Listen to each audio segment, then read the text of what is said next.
Bien-aimés frères et sœurs en Christ, bonjour, bienvenue pour ces moments de partage avec la parole de Dieu.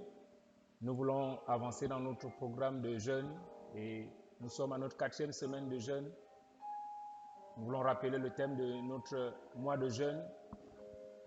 Fais luire ta face sur ton Église, ô Éternel.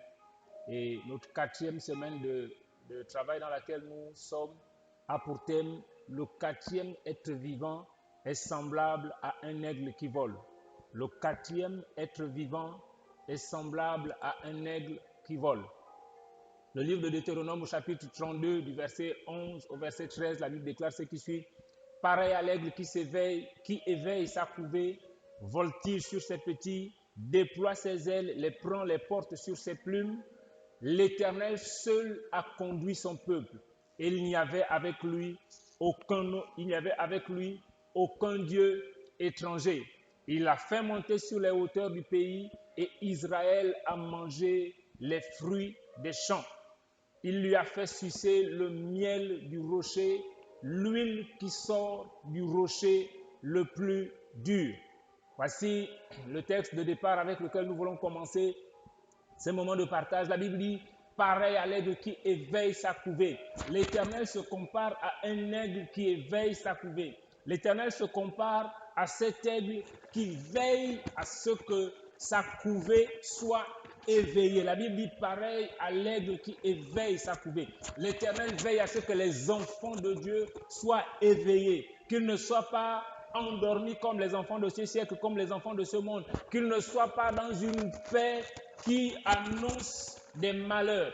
L'Éternel veut que les enfants de Dieu que nous sommes dans ces temps qui sont les temps de la fin, que ces enfants soient éveillés. Et la Bible dit pareil à l'aigle qui éveille sa couvée. Autant que nous sommes en tant qu'enfants de Dieu, nous avons besoin d'être éveillés. Nous avons besoin d'être mobilisés, concentrés, attentifs à la pensée et à la volonté de Dieu. La Bible dit pareil à l'aigle qui éveille sa couvée, voltige sur ses petits.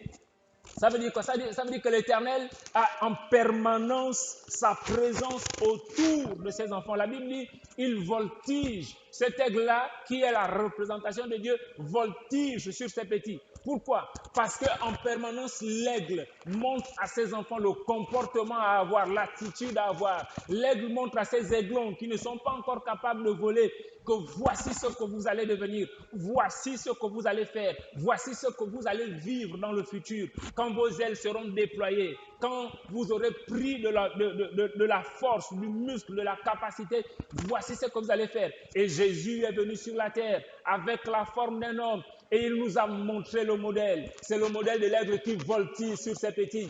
Il sait que ses petits ne savent pas encore voler, mais il voltige. Il est là autour de ses enfants. Il est le modèle. Il leur montre l'exemple à suivre. Et Jésus nous a montré l'exemple dans tout ce qu'il a fait sur la terre des vivants, dans les relations qu'il a eues avec les hommes, dans comment il a échangé face à l'adversité, face à l'opposition, mais aussi face à l'admiration. La Bible dit que ce jour-là, le peuple s'était levé pour venir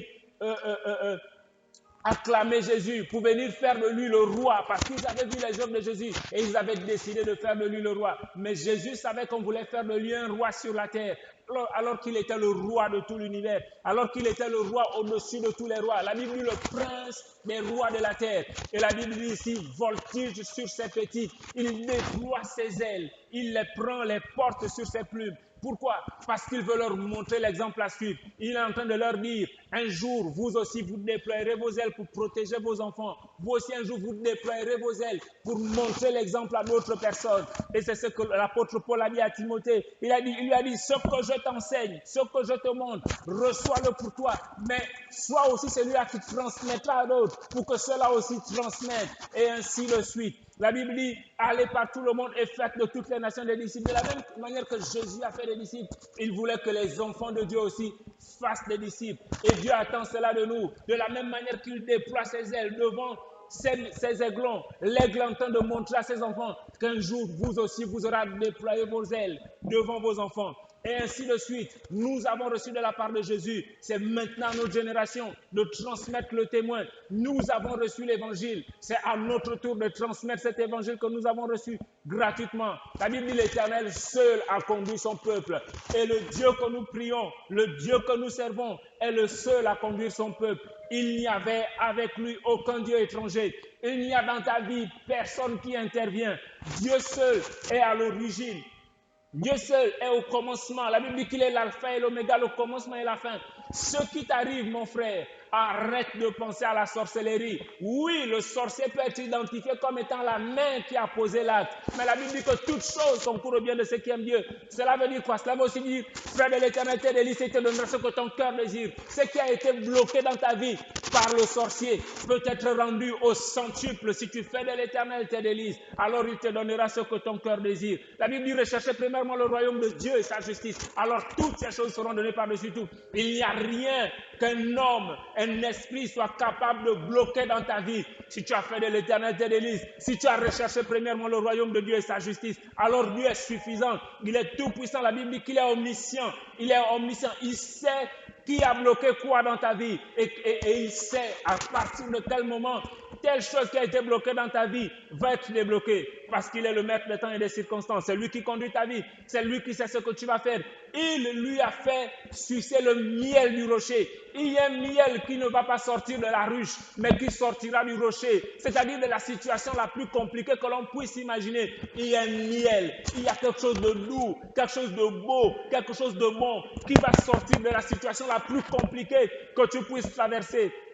Et c'est pourquoi je me répète, toute chose concourt au bien de ceux qui aiment Dieu, dit la Bible. Alors, du miel, du rocher le plus dur, il peut sortir du miel. La Bible dit l'huile qui sort du rocher le plus dur, et le miel, et l'huile. Toutes ces choses peuvent sortir du rocher si seulement nous sommes en Dieu, si seulement nous sommes en Christ. L'aigle qui vole, c'est le caractère que Dieu a, c'est la personne, c'est la nature que Dieu a, la disposition que Dieu a à protéger et à nourrir ses enfants. Voici pourquoi nous prenons ce thème pour cette 4e semaine de jeûne. L'aigle qui vole nous donne l'assurance pour nous approprier le secours de Dieu. Et pour ce vendredi 3 avril 2020, nous voulons prendre pour thème Christ, mon libérateur, mon bienfaiteur, ma vie. Et pour cela nous voulons lire un texte, nous voulons lire, commencer par le texte de 1 Samuel au chapitre 14, le verset 39.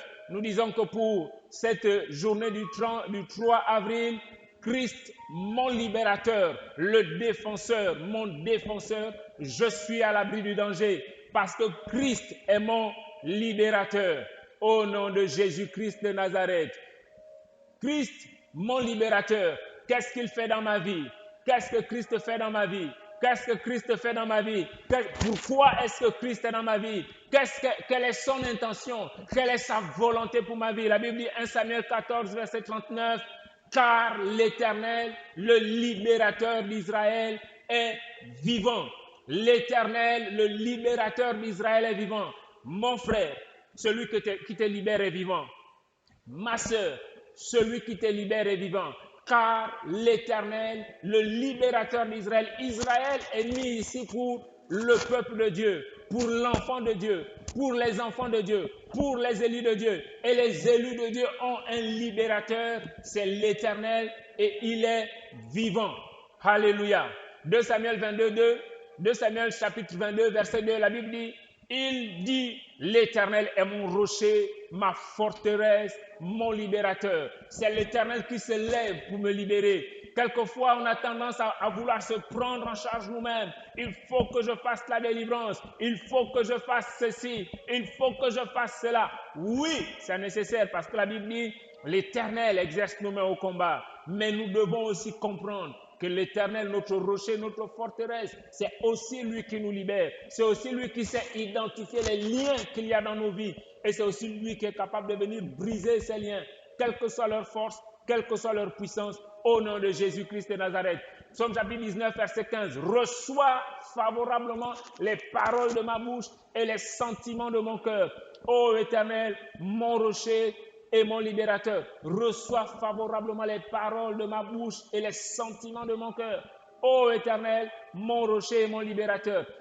Le Dieu que nous prions, c'est notre libérateur. Et c'est lui qui reçoit favorablement. C'est lui qui a destiné, qui s'est disposé à recevoir favorablement les paroles de notre bouche et les sentiments de notre cœur. Lorsque nous nous adressons à Dieu, nous devons prendre conscience que Dieu prend plaisir à nous écouter. Et c'est pourquoi c'est écrit, reçois favorablement les paroles de ma bouche. Dieu veut que lorsque nous nous approchons de lui, beaucoup trop souvent viennent dans nos églises, viennent dans nos assemblées, et pendant tout le culte, ils regardent à gauche et à droite. Ils n'ont aucune parole à exprimer devant le Seigneur. Et pourtant, ce ne sont pas les besoins qui manquent. Et pourtant, ce ne sont pas les désirs qui manquent. Mais ils sont là, silencieux. Non, si nous avons pris le temps de nous apprêter pour nous rendre à un lieu de culte, alors prenons la mesure de la chose et bénéficions au maximum de ce moment de culte. La Bible dit, reçois favorablement les paroles de ma bouche et les sentiments de mon cœur. Ô Éternel, mon rocher et mon libérateur. Celui qui reçoit les paroles de ta bouche, c'est aussi celui qui a ta délivrance entre ses mains. C'est aussi celui qui est capable de changer les choses, les situations du tout au tout. Alors nous voulons faire cette prière. Fais luire la face de l'aigle, le libérateur, sur ton église, ô Éternel. Nous voulons voir la face de l'aigle, le libérateur, briller sur l'église, afin que là où l'église a été enterrée, là où l'église a été accusée à tort, là où l'église a été lapidée, alors que la puissance soit manifeste, que la gloire soit manifeste, dans le nom de Jésus-Christ de Nazareth. Dans le nom de Jésus-Christ de Nazareth. Alors nous disons, fais luire la face de l'aigle, le libérateur sur ton église. Ô Éternel, fais luire la face de l'aigle, le libérateur sur ton église. Ô Éternel, Psaume chapitre 91, verset 1, la Bible dit, celui qui demeure sous l'abri du Très-Haut repose à l'ombre du Tout-Puissant. Alors nous voulons encore encourager les chrétiens à demeurer sous l'abri du Très-Haut. Ça veut dire quoi? Demeurer à l'endroit où Dieu est élevé, demeurer à l'endroit là où Dieu est loué, là où Dieu est exalté, là où Dieu est béni, là où Dieu est célébré, là où Dieu est acclamé. Alors si tu apprends à demeurer à cet endroit, alors la Bible dit tu reposes à l'ombre du Tout-Puissant. Ça veut dire que tu reposes à l'ombre du miracle, tu reposes à l'ombre de rien n'est impossible à celui qui croit, tu reposes à l'ombre de tout est possible à l'Éternel. Aux hommes cela est difficile, mais à Dieu rien n'est impossible. Si tu demeures dans la louange, alors tu expérimenteras la manifestation du miracle et de la puissance de Dieu. C'est là qu'il faut demeurer. Et la Bible dit, Psaume 91, verset 10, aucun malheur ne m'arrivera, aucun fléau n'approchera de ma tente. Pourquoi? Parce que je demeure sous l'abri du Très-Haut. Parce que l'aigle, qui est l'image de l'Éternel, l'image de mon protecteur, l'image de mon libérateur, cet aigle-là, ses mains, ses ailes sont étendues sur moi. Aucun malheur ne m'arrivera, aucun fléau n'approchera de ma tente. Alors je vais dire, porte-moi sur des ailes d'aigle et amène-moi vers toi, ô Éternel. Porte-moi sur des ailes d'aigle et amène-moi vers toi, ô Éternel. Le deuxième point d'aujourd'hui, c'est Christ, mon bienfaiteur, mon assurance, mon amour. Et nous voulons lire le texte de Psaume au chapitre 144, le verset 2. La Bible déclare, mon bienfaiteur est ma forteresse, ma haute retraite et mon libérateur, mon bouclier, celui qui est mon refuge, qui m'assujettit mon peuple. L'Éternel est mon bienfaiteur. C'est lui qui me fait du bien. C'est lui qui veille sur moi, c'est lui qui veille sur mon bien-être, c'est lui qui veille sur mon bonheur, c'est lui qui sait qu'il manque telle chose actuellement, il manque tel élément actuellement dans ma vie. Alors il s'élève et il accomplit des merveilles, il accomplit des miracles au nom de Jésus-Christ de Nazareth. Lisons encore dans le livre de Jérémie au chapitre 32, le verset 41, la Bible dit, je prendrai plaisir à leur faire du bien. Jérémie 32, verset 41, je prendrai plaisir à leur faire du bien, c'est notre bienfaiteur, et je les planterai véritablement dans ce pays de tout mon cœur et de toute mon âme. Je prendrai plaisir à leur faire du bien. L'Éternel prend plaisir à te faire du bien, mon frère. L'Éternel prend plaisir à te faire du bien, ma soeur. L'Éternel aime ton bonheur, aime ta joie, aime ta quiétude, aime ta paix, aime ta tranquillité. Alors il dit, je prendrai plaisir à leur faire du bien. C'est lui qui nous fait du bien, mais il le fait avec plaisir. Il le fait avec joie. Il le fait parce que c'est le souhait du fond de son cœur. Et à cause de cela, nous voulons encore prier et faire cette même prière. Fais luire la face de l'aigle, mon bienfaiteur, sur ton Église. Ô Éternel, fais luire la face de l'aigle. Fais luire la face de l'aigle, mon bienfaiteur, sur ton Église. Ô Éternel, nous voulons voir sur l'Église, nous voulons voir sur les chrétiens la face de l'Éternel, qui se présente aussi avec un visage d'aigle. Nous voulons voir la face de l'Éternel briller sur l'Église. Au nom de Jésus-Christ de Nazareth, parce que c'est une face de bienfaiteur, parce que c'est une face de quelqu'un qui veut nous faire du bien, qui veut nous faire évoluer, qui veut nous faire aller de l'avant. Psaume 91, verset 11, la Bible déclare, l'Éternel ordonnera à ses anges de me garder dans toutes mes voies. Voici le Dieu qui veut nous faire du bien. Il donnera des instructions à ses anges afin que nous soyons préservés dans toutes nos voies. La Bible dit dans toutes nos voies. Ça veut dire même lorsque nous sommes dans l'erreur et que nous ne sommes pas conscients de la direction que nous sommes en train de prendre, l'Éternel ordonnera à ses anges de nous garder pour nous permettre d'être détournés d'une mauvaise voie, pour nous permettre de revenir sur la voie droite, parce qu'il nous considère, parce qu'il sait que nous sommes ses enfants et que nous n'avons pas d'autres parents, nous n'avons pas d'autre sécurité, nous n'avons personne d'autre qui veille sur nous. Et de toute manière, si l'Éternel veille sur toi, mon frère, c'est suffisant.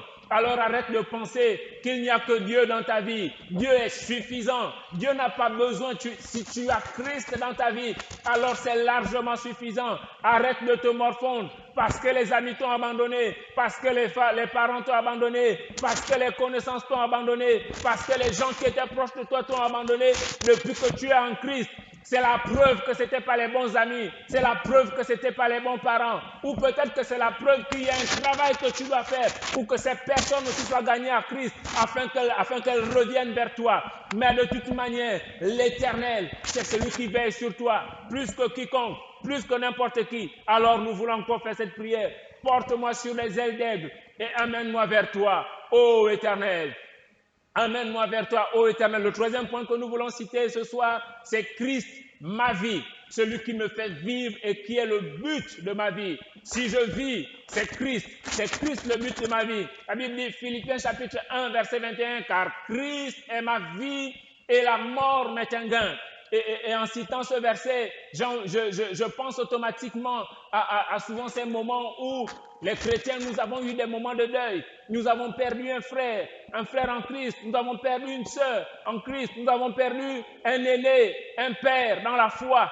Et beaucoup de chrétiens souvent dans leur réaction manifestent en fait un problème dans la compréhension de la vie chrétienne. Nous ne sommes pas appelés à vivre éternellement sur la terre. Nous sommes appelés à être sur la terre comme des passagers et des étrangers. Et la Bible dit, Christ est ma vie et la mort m'est un gain. Ça veut dire quoi? Ça veut dire que chaque fois qu'un chrétien meurt, il a gagné.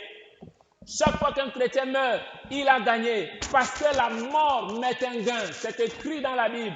Et on a souvent entendu des chrétiens on a souvent observé des chrétiens qui plongent dans le désespoir parce qu'un autre chrétien est mort, parce que ce chrétien est une bénédiction pour l'Église. Et on entend des paroles du genre, comment Dieu a pu permettre cela? Certainement c'était une œuvre de Satan. Non!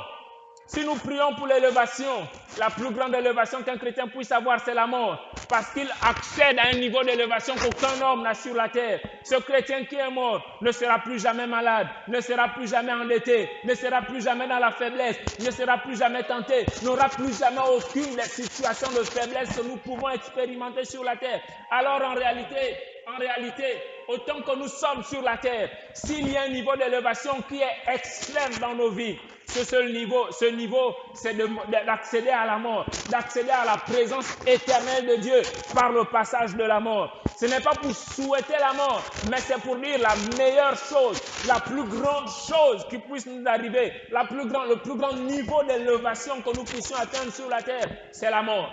Lorsque Jésus-Christ est mort sur la croix de Golgotha, la Bible dit Dieu l'a souverainement élevé. Parce qu'il a subi la mort qu'il a subie. Dieu l'a souverainement élevé. Et si nous sommes en Christ, le plus grand niveau de gloire que nous puissions atteindre, c'est de rentrer au ciel, c'est de rentrer au paradis. Alors, gloire à Dieu, pendant le temps où nous sommes sur la terre, nous voulons travailler, gagner des âmes, nous voulons faire évoluer, progresser le royaume. Mais l'objectif, ce n'est pas la terre. L'objectif, ce n'est pas l'élévation que nous pourrons avoir sur la terre. L'objectif, c'est le ciel, c'est la vie éternelle. Et la Bible dit, car Christ est ma vie. Si Christ est ma vie, la mort m'est un gain. Parce que l'objectif pour moi, c'est de vivre éternellement avec Christ. Bien entendu, nous sommes sur la terre et nous avons la responsabilité de faire avancer le royaume, de faire progresser les choses, d'envahir des territoires nouveaux, de rentrer dans des domaines qui ont été réservés comme des chasses gardées pour certaines catégories de personnes sur la terre, peut-être à cause de leurs obédiences ésotériques et autres. Mais la Bible dit que Christ est ma vie et la mort m'est un gain. Gloire à Dieu pour le niveau d'élévation que je peux avoir sur la terre, mais je n'atteindrai jamais un niveau d'élévation sur la terre qui puisse être comparé à la vie éternelle. Alors, Christ est ma vie, la mort m'est un gain. Colossiens chapitre 3, verset 4. Quand Christ, votre vie, paraîtra, alors vous paraîtrez aussi avec lui dans la gloire. Il y a une dimension de gloire que nous n'atteindrons jamais tant que Christ, notre vie, ne paraîtra pas. Alors, il faut que nous prions pour cela. Il faut que Jésus revienne sur la terre. Il faut que Jésus-Christ paraisse dans nos vies pendant que nous sommes encore sur la terre pour que nous aussi, nous puissions paraître avec lui dans la gloire. Galates chapitre 2, verset 20. J'ai été crucifié avec Christ. Ça veut dire quoi? Ça veut dire que j'ai été paralysé, immobilisé. J'ai été crucifié avec Christ. Et si je vis, ce n'est plus moi qui vis, mais c'est Christ qui vit en moi. Cette parole est profonde et cette parole est grave en conséquence. Parce que si la Bible dit que nous avons été crucifiés, nous avons tous vu l'image de Jésus sur la croix. Quelqu'un qui est crucifié n'a plus de liberté de mouvement, n'a plus de liberté d'action, n'a plus de liberté de parole. Il n'agit plus comme il veut, il ne fait plus comme il veut, il ne pense plus comme il veut. La Bible dit, et si je vis, ce n'est plus moi qui vis. Ça veut dire que, en fait, les seules actions que tu as la possibilité de faire, c'est celles que Christ t'autorise. Ce n'est plus moi qui vis, mais c'est Christ qui vit en moi. C'est Christ qui vit en moi. Ça veut dire que Christ a veillé et Christ veut veiller à ce qu'autant que nous sommes, nous soyons immobilisés, paralysés sur la croix pour que lui puisse vivre. Parce que notre vie à nous a du mal à se soumettre à la pensée de Dieu, à la volonté de Dieu. Nos actions à nous ont du mal à accepter que l'esprit agisse librement. Et la Bible dit que la chair ne sait pas comment on fait pour se soumettre à l'esprit. Elle ne sait même pas par où commencer. Elle n'a aucune idée de comment cela va se faire. Mais la Bible dit, j'ai été crucifié avec Christ.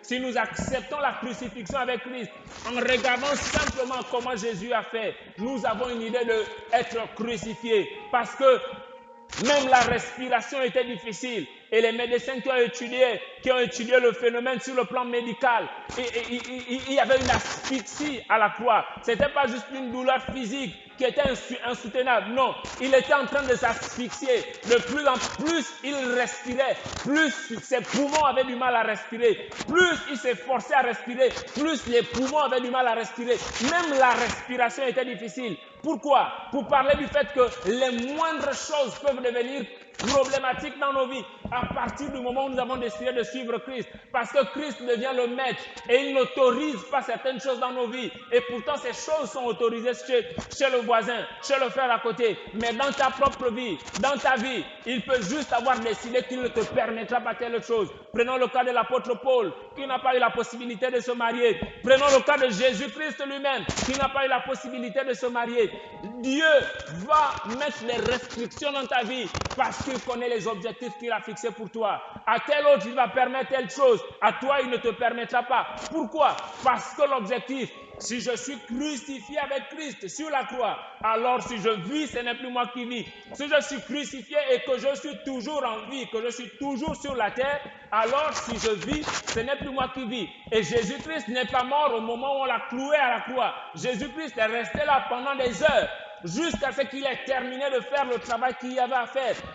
La Bible dit que c'est étant sur la croix qu'il a parlé à Jean pour dire, attention, la femme qui est à côté de toi, à partir de maintenant, prends-la chez toi. C'est pendant qu'il était sur la croix qu'il a dit, j'ai soif. Et la Bible dit que c'était afin que les Écritures soient accomplies. Alors pendant que nous sommes crucifiés sur la croix, en ce moment où nous sommes limités en mouvement, limités en parole, limités en action, pendant que nous sommes crucifiés sur la croix. Ça va prendre le temps que ça va prendre, mais le temps arrive où Jésus dira, le temps que tu as mis sur la croix est terminé, je viens te chercher. Mais pendant que je suis crucifié sur la croix, il y a des œuvres, malgré la limite des mouvements, malgré la limite d'action, malgré la limite dans ma vie de tous les jours, la limite des moyens, la limite, les différentes limites qui peuvent être citées.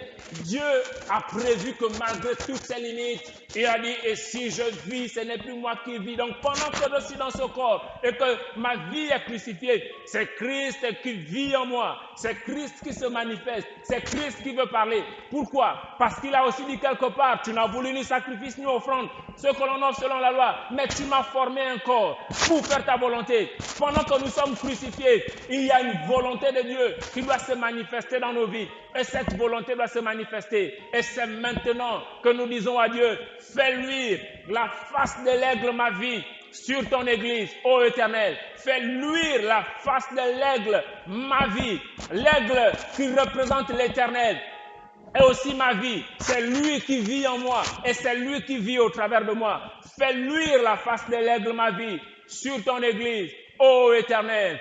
Psaume chapitre 91, verset 12. Les anges me porteront sur les mains, de peur que mon pied ne heurte contre une pierre. Les anges me porteront sur les mains, de peur que mon pied ne heurte contre une pierre. C'est la sécurité de l'Éternel. Pendant que tu te laisses là sur cette croix, pendant que tu t'abandonnes à Dieu, là sur cette croix, alors lui, il veille à ce que les anges te portent. Il veille à ce que rien que ce qu'il a prévu soit ce qui t'arrive. Au nom de Jésus-Christ de Nazareth. Alors nous voulons encore faire cette prière.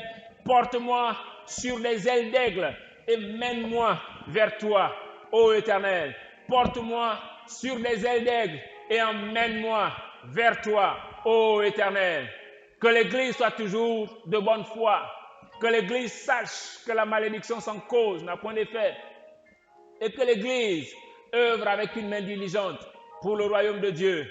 Que Dieu vous bénisse pour ces moments de partage. Que la main, la grâce, la faveur de Dieu soit sur vous dans le nom de Jésus-Christ de Nazareth. Amen, amen.